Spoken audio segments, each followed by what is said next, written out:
Assalatu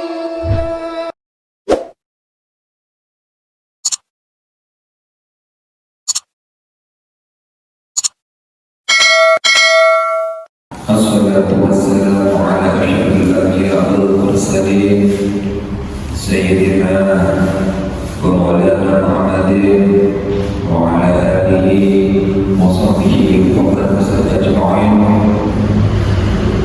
Subhanaka la ilma lana illa ma 'allamtana innaka antal alimul hakim wa la hawla wa la quwwata illa billahil 'aliyyil 'azim.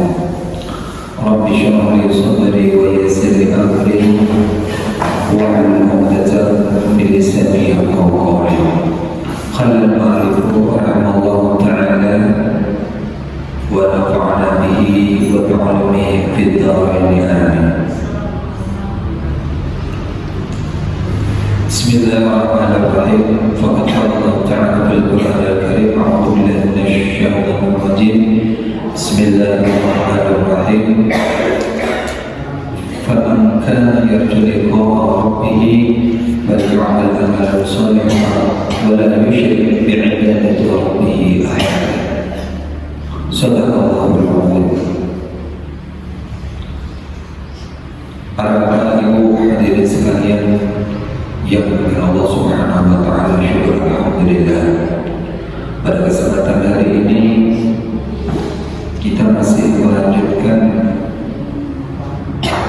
majelis ta'lim kita untuk sama-sama li'ala kalimatillah, sama-sama untuk kita mengibar-ibarkan panji Islam di muka bumi Allah dengan niat untuk sama-sama kita beristiqomah menetapi keimanan dan takwa kepada Allah Subhanahu wa taala.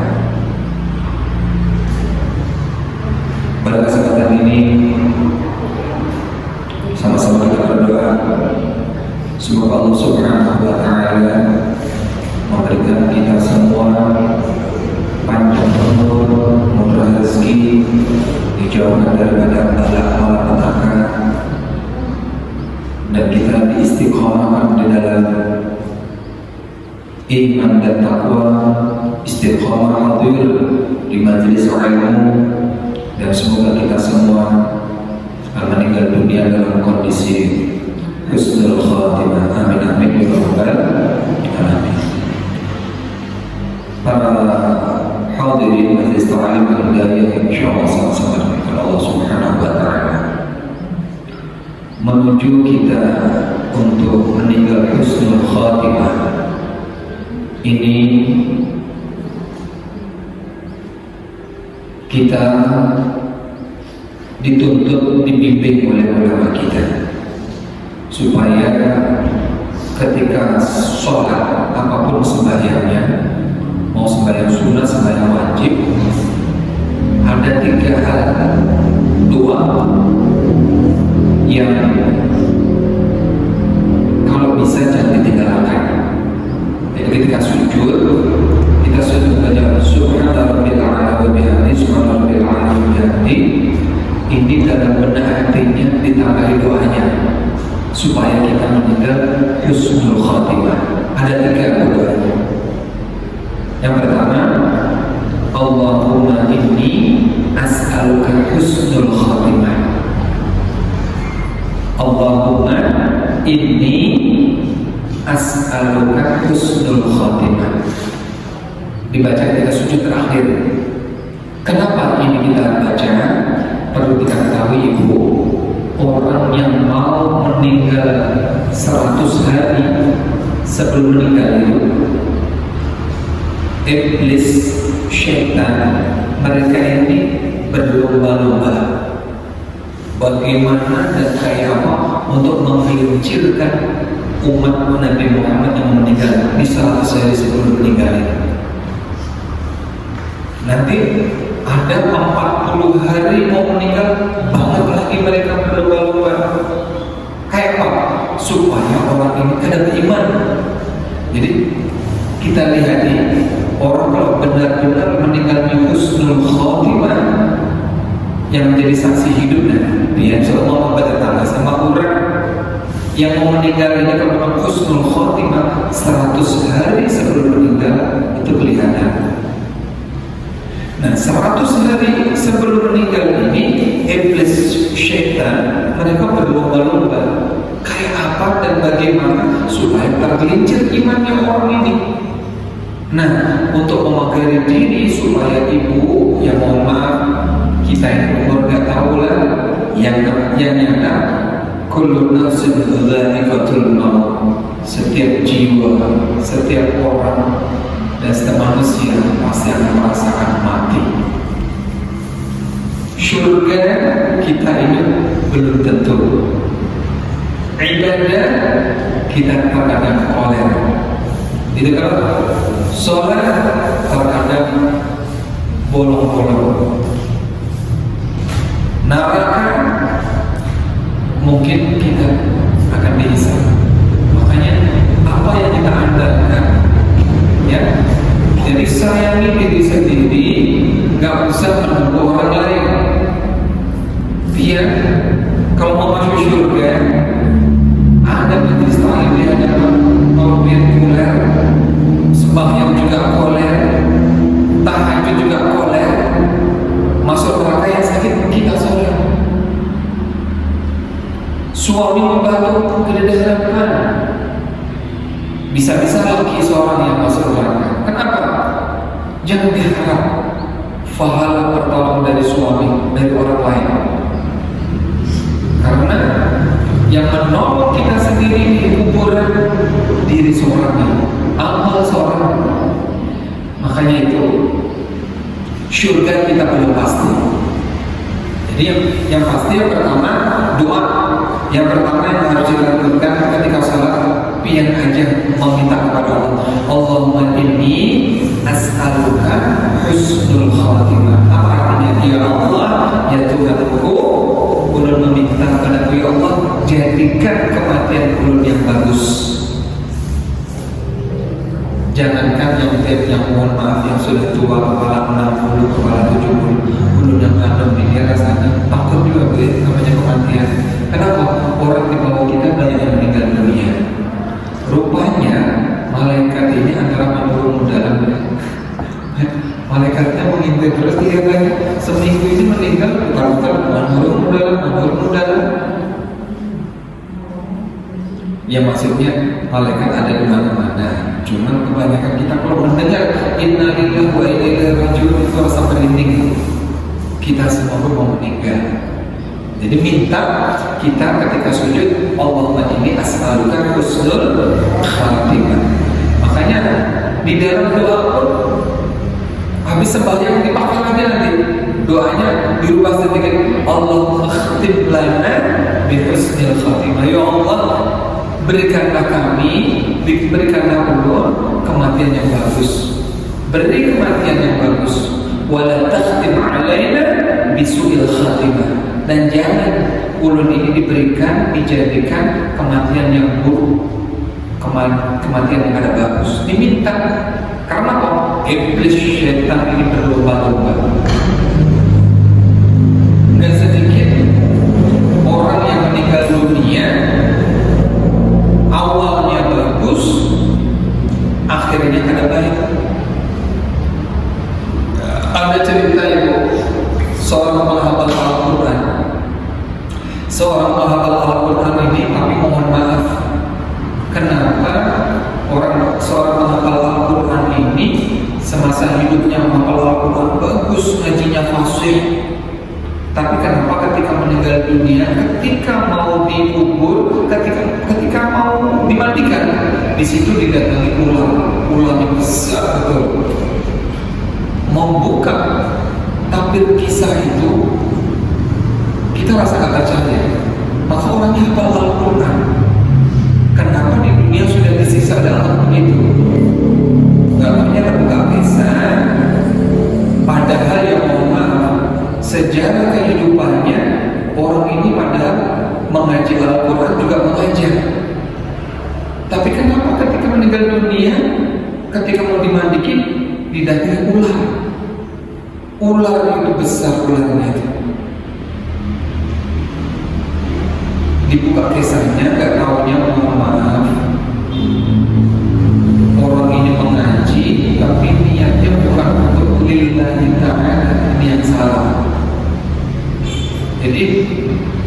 Inya itu ada rasa sombong, rasa angkuh, rasa takabur, rasa inya paling pintar.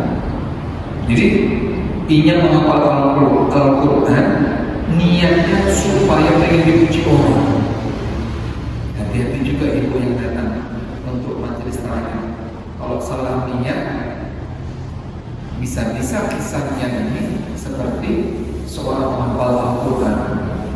Kenapa? Nggak tahunya seorang menghafal Al-Quran ini ketika mengajar itu anak muridnya itu banyak yang tersinggung. Kenapa? Karena dicaci maki di situ. Perasaannya tertekan dengan caranya. Orang itu kata si perempuan, orang itu coba menghafal kayak ulunnya. Sehari sekian ayat sekian. Jadi perasaannya itu kan tertekan anak muridnya ini. Dia rasa dengan rasa sombongnya, pokoknya dia itu membanggakan dengan hafalannya. Berkisah di masyarakat pun kayak begitu. Dia sering membanggakan dengan hafalannya, tapi dengan niat rasa takabur, dengan niat memang pengen dipuji. Nah, ini semua salah fatal. Kita pun yang beribadah apapun niat bentuknya, luruskan ibu niatnya supaya kita tidak salah. Kita mengharap dari Allah Subhanahu wa Ta'ala. Penting betul itu. Jadi sangat fatal manakala pian ibadah kecampuran urusan dunia. Yang sudah umroh sampai 10 kali, kalau ada niat salah, jangan diharap pahala. Ujar Allah, cari pahala yang ingin dipuji kamu sama manusia yang suka tahajud. Jadi lagi-lagi niat ini ibu, kalau memang ibu betul-betul niat untuk majelis ta'lim, diniatkan mengharap ridha Allah saja, jangan mengharap yang lain, supaya betul-betul Allah ridha, kita dosa-dosanya semuanya diampuni oleh Allah, dan bisa melakukan amal baik kita bisa, sehingga kita meninggal dunia menjadi husnul khatimah. Makanya kita minta terus tiap hari pian sembahyang duha, sembahyang 5 waktu diminta. Ya, dari 3 ini jangan sampai kalau bisa ibu dilepaskan. Cuma paling enggak kalau pengen hafal 3, 1 dulu. Allahumma inni as'aluka husnul khatimah. Ya Allah, ulun minta kepada pian berikan ulun husnul khatimah, kematian yang bagus. Yang kedua, Allahumma yarzuqni taubatan nasuha qabla al-maut. Allahumma yarzuqni taubatan nasuha qabla al-maut. Ya Allah, berikanlah ulun ya taubat yang benar-benar taubat yang bagus sebelum meninggal dunia. Artinya seorang yang taubat ini berarti menyesali atas semua perbuatan dosanya. Oleh karena itu pada kesempatan ketika kita mau bertahajud, kalau ada kesempatan sempat mandi basah, selanjutnya berniat usolli nawaitul husna lit taubati lillahi ta'ala. Sengaja ulun mandi taubat. Jadi kalau habis sembahyang tahajud, waktunya masih ada, sisihkan 2 rakaat juga untuk sembahyang taubat. Ya, kalau bisa lakukan walaupun seumur hidup sekali, karena kita semua yakin tidak akan lepas dari dosa. Kita akui saja kita pernah melakukan dosa, tapi jangan sampai nggak pernah yang namanya sembahyang taubat. Mandi taubat, sembahyang taubat. Kalau mandinya tadi nawaitul husna lit taubati, sengaja ulun mandi untuk taubat. Sembahyangnya usolli sunnat taubat, rokaat ini diletakkan sengaja ulun sembahyang sunnah taubat. Sembahyang sunnah taubat rokaat karena Allah Ta'ala. Jadi kita menyesali seluruh hidup selama ini, dan mulai kita balik sampai ini masing-masing punya umur berapa kita menyesali diwujudkan dengan mandi taubat dan sembahyang taubat. Nah, habis sembahyang taubat, kalau baca istighfar pula, istighfar kita tuh minta ampun kepada Allah. Astagfirullahaladzim, astagfirullahaladzim 10 kali. Astagfirullahaladzim, astagfirullahaladzim. Yang ke-10-nya itu tuh astagfirullahaladzim alladzi la ilaha illa huwal hayyul qayyum wa atubu ilaihi. Habis itu baca la ilaha illallah la syarika lah, lahul mulku wa lahul hamdu yuhyi wa yumiitu wa huwa ala kulli syai'in qadir. 10 kali hanya berdoa meminta ampun kepada Allah. Malaikat doanya paling pendek.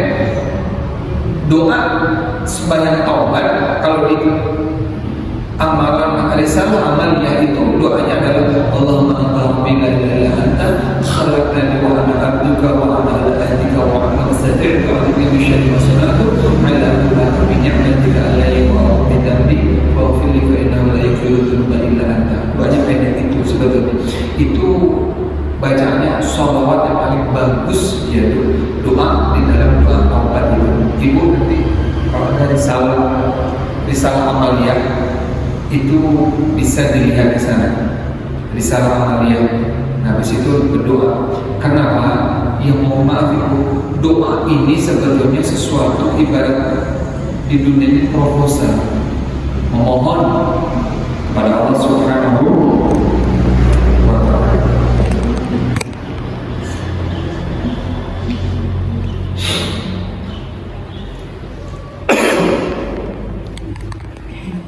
Kemudian yang ketiga, Allahumma ya muqallibal qulubi tsabbit qalbi ala dinik. Ini kita minta juga. Ini biasanya juga dibaca ketika at-tahiyat terakhir. Allahumma ya muqallibal qulub tsabbit qalbi ala dinik. Ya Allah ya Tuhanku, wahai Zat yang membolak-balikkan hati, tsabbit qalbi ala dinik, tetapkanlah hati ulun menetapi agama Engkau ya Allah. Jadi agama yang paling Allah ridhai agama Islam. Dan maka kita memohon kepada Allah. Jadi 3 perkara ibu. Kalau pengen nggak bisa yang pertama, atau diambil yang kedua, atau yang ketiga. Allahumma ya muqallibal qulub tsabbit qalbi ala dinik. Yang paling gampang, Allahumma inni as'aluka husnul khatimah. Paling gampang. Ya Allah, ulun minta matikan ulun dalam kondisi husnul khatimah. Nah, ini kita ulang-ulang setiap kali setiap kali kita sembahyang, apapun bentuk sembahyangnya, dibaca setiap sujudnya. Nah, kemudian ini ada 6 perkara rumah yang akan dicabut berkahnya. Yang perlu perhatikan supaya rumahnya berkah ibu, tinggalkan 6 perkara ini. Yang pertama, rumah yang di dalamnya ada seseorang yang tidak pernah sholat. Ibu sebagai kepala rumah tangga dalam membimbing anak-anaknya, sayangi anak, kerabat, famili, atau minantu. Tunjukkan pian ini sebagai kepala rumah tangga yang tanggung jawab. Intinya sembahyang. Sembahyang inilah yang menjadikan amalan rumah kada berkah. Jadi kalau sudah ibu punya cucu umur 9, wajib sudah banguni. Kayak apakah caranya? Supaya berberkah. Yang kedua, rumah yang tidak pernah dibacakan ayat Al-Quran. Banyak kita ibu Al-Quran di rumah sampai berdebu. Kenapa? Kada pernah dijapai. Atau mungkin mengaji tapi di bulan Ramadan aja. Padahal mohon maaf ibu, kalau nggak sibuk, ditargetkan ibu kalau bisa sebulan kah seumpama hatam Al-Quran kalau bisa. Sebab di dalam doa takhtimul Quran itu para malaikat turun mengaminakan dalam doanya itu. Kalau nggak bisa, ya pokoknya sesempat mungkin kalau bisa sekali duduk pian ini setengah lembar atau selembar, nanti dibalik syukur orang itu sebelum meninggal dunia sempat menghatamkan Al-Quran. Jangan seumuran kayak begini pian, seumuran kada pernah khataman Quran. Wah, sangat disayangkan pian. Kalau gitu berarti malaikat nggak pernah mengaminahkan doa pian. Soalnya doa yang ada di situ di dalam khataman Al-Quran ini para malaikat turun. Jadi setelah khatam baca Al-Quran, doanya itu luar biasa. Nah biasanya ya secara ulun pribadi biasanya kalau Ramadan semangat benar, setengah bulan khatam kadang. Cuman karena kesibukan di harian ini akhirnya yang dibaca Yasin, Hamim, Waqiah, Tabarak gitu. Yang nyata kada ditinggalkan. Yasin biasanya habis maghrib. Biasanya kalau ini Ratibul Haddad yang paling bagus memang waktu maghrib isya ibu, yang paling istiqamah. Ya kalau bisa waktu maghrib isya jangan dibuat pandiran urusan dunia kalau bisa. Jadi amalan kalau di pondok itu habis maghrib baca Yasin, disambung Ratibul Hamim, Waqiah, Tabarak tiap hari. Ya, nah kayak kita ini karena sibuk ibu lah, orang disempatakan pokoknya. Syukur kalau ibunya hafal Yasin, berjalan-jalan pun baca Yasin. Jadi kayak kita ini syukur alhamdulillah karena bertahun-tahun kada dihafal seorang. Makanya menyopir pun kalau ke Banjarmasin ketika nggak sempat untuk duduk menghafal. Jadi Ratibul Haddad bisa istiqamah. Baca Yasin, Hamim, Waqiah, Tabarak. Kenapa? Kalau kita nggak menyempatkan diri, kada sempat ibu. Karena kita sadar istri yang kita cintai, anak yang kita sayangi, orang tua yang kita hormati, siapa orang-orang dekat kita, nggak akan memberi manfaat kepada kita kalau kita nggak mencari sendiri teman dalam kubur. Yakin nggak ada temannya kita kalau nggak amalnya sendiri. Jadi kita kayak apa dan bagaimana kita ini berbisa-bisa mencari kawan sebanyak-banyaknya. Kayak apa? Paksakan diri untuk beramal sebaik-baiknya. Karena suami istri yang saling mencintai pun setelah meninggal nggak akan bisa memberi manfaat kepada suaminya, nggak akan memberi manfaat pada istrinya. Dosa pun ditanggung masing-masing, nggak akan menanggung. Kecuali bahasanya kalau suami melihat istrinya maksiat didiamakan, nah itu imbas dosanya laki kena. Anak seumpama anak melihat kuitannya ini, anaknya ini durhaka kayak begitu, didiamakan, dapat imbasnya. Nah makanya kembali lagi supaya ada kawannya kita di alam kubur, banyaki seorang untuk kita beribadah. Nah kemudian yang ketiga, rumah yang di dalamnya suka membuang makanan dengan sengaja. Hati-hati ibu, anak, cucu, atau siapa, orang makan itu betakar. Artinya apa? Kalau seumpama makan itu seporsinya itu seporsi kecil, jangan coba-coba menambahi porsi yang agak menggunung gini. Akhirnya nggak dimakan dan dibuang. Nah ini bentuk mubadzir. Orang yang suka menyanyiakan kayak begitu, dinas di Al-Quran, innal mubadzirina kanu ikhwana syayatin wa kana syaitanu li rabbihi kafura. Ini Allah langsung. Barang siapa yang boros itu menyanyiakan barang, membuang barang, ya, kanu ikhwana syayatin, maka orang itu menjadi saudara syaitan. Wa kana syaitanu li rabbihi kafura, dan iblis itu terhadap Tuhannya dia itu ingkar kepada Tuhannya. Artinya apa? Kita kalau membiasakan membuang barang yang boros, artinya mubazir kayak begitu, sering-sering membuang nasi, tahu nasi porsinya itu seporsi yang kecil, kenapa dibanyaki? Begitu nggak habis dibuang. Kemudian anak kita juga dipadahi. Nah, makan itu seperlunya, jangan dituyukakan di situ, ujung-ujungnya dibuang. Nah, pian tegur yang kayak begitu itu. Karena apa? Nasi yang dibuang itu bisa mendoakan doa yang buruk untuk kita. Kalau kita didoakan nasi yang buruk, sakit kita, nggak bisa makan nasi nanti di kemudian hari. Pas ada nasi, kita sia-siakan yang demikian. Jadi orang yang suka menyia-nyiakan makanan kayak begitu, ujar Allah, menjadi saudara iblis, saudara syaitan. Sementara syaitan itu menjadi makhluk Allah yang ingkar kepada Tuhannya. Jadi seakan-akan kalau kita bisa makan saudara iblis, berarti kita ini termasuk ingkar kepada Allah Subhanahu wa ta'ala.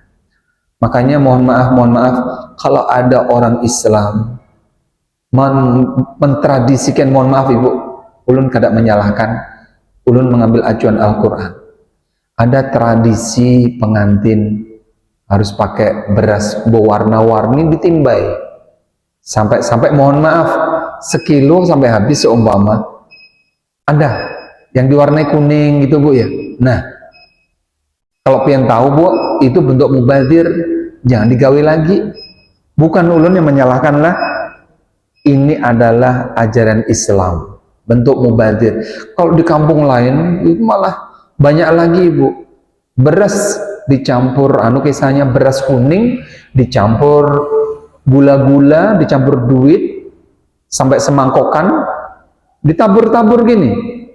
Mungkin diiringi pakai arak-arakan apa itu, rebana, dengan berputar-putar variasi. Di kampung jauh sana di Jawa mungkin ada, nggak tahu kalau di sini. Kalau di sini ada, kalau bisa tolong, itu tradisi yang mohon maaf belum datang Islam, diwarisi oleh kita. Dan itu nggak boleh. Beras Ibu, ya mohon maaf, jauh di sana orang kelaparan, beras sebiji ini berharga benar. Kenapa? Ada mungkin Ibu melihat di YouTube atau di orang menurunkan beras dari truk, itu kan banyak kalau berguguran, sidin sapu, sidin kumpulakan, biasa apa? Dimakannya. Lalu kita karena beras banyak, berpengantinan anak pertama, bermegah-megahan, tapi beras dibuang-buang, sampai semangkokan gini mau dihabiskan, diwarnai kuning, dikasih duit, dikasih gula-gula, ditaburkannya di tengah jalan. Nah, itu Ibu, kalau Ibu tahu di tradisi di kalangan keluarga Ibu, tolong dilarang.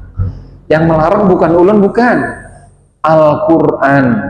Mana dalilnya, ayatnya? Innal mubadzirina kanu ikhwana syayatin wa kana syaitanu lirabbih kafura.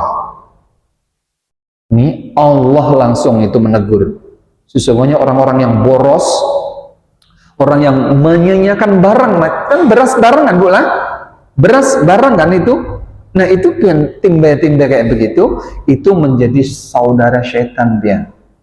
Dan perlu diketahui, syaitan itu ingkar kepada Tuhannya, termasuk yang membuang-buang itu. Makanya supaya berberkah rumah kita yang berpengantinan, walaupun rumahnya mentereng susun 5, supaya berberkah. Namanya berkah Ibu, di dalamnya itu orangnya rajin beribadah, ya, rajin beribadah, yang dimakan berkah. Kalau berkah rumahnya, semua penduduk rumahnya akan rajin beribadah. Berkah itu namanya, sedikit tapi berkah. Yang keempat, rumah yang di dalamnya selalu ada pertengkaran suami istri. Nah Ibu, kata orang, surganya istri ada pada suami, surganya suami ada pada sang ibu, tapi kuncinya rizki itu ada pada istri. Jadi suami jangan sampai terkelahi sama bini, bini jangan juga terkelahi sama laki. Jadi ada pahala banyak yang mungkin terlupakan Ibu. Seorang istri kalau mencium tangan sang suami, runtuh ibu dosa-dosa pian. Jadi biasakan jangan gengsi pian untuk mencium tangan laki. Kenapa? Karena ada nilai pahala yang besar kesan pian. Apa? Ibarat runtuhnya dosa itu seperti pohon yang kering itu. Kalau semakin rancak pian mencium tangan laki, semakin banyak rontok dosa pian.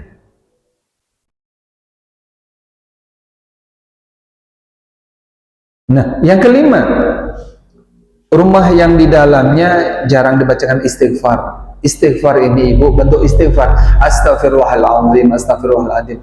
Makanya banyak ibu, daripada kita ngobrol ke sana kemari, waktu kosong beristighfar, astagfirullah, astagfirullah, bawa guring, astagfirullah, sampai terguring. Yang kelima, rumah yang di dalamnya terdapat sampah yang dibiarkan bermalam-malam. Jadi ibu, sampah yang ada di rumah itu kalau bisa setiap malam keluarin supaya berkah, karena tempat sampah yang sampai bermalam-malam sampai 2 malam 3 malam sampai busuk situ, bekas nasi kada dibuang habis acara, itu membuat sarang iblis, sarang syaitan.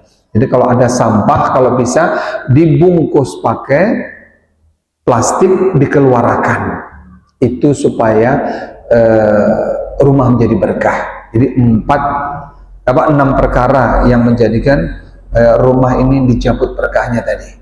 Harapan kita semua, semoga ini semua menjadi renungan kita.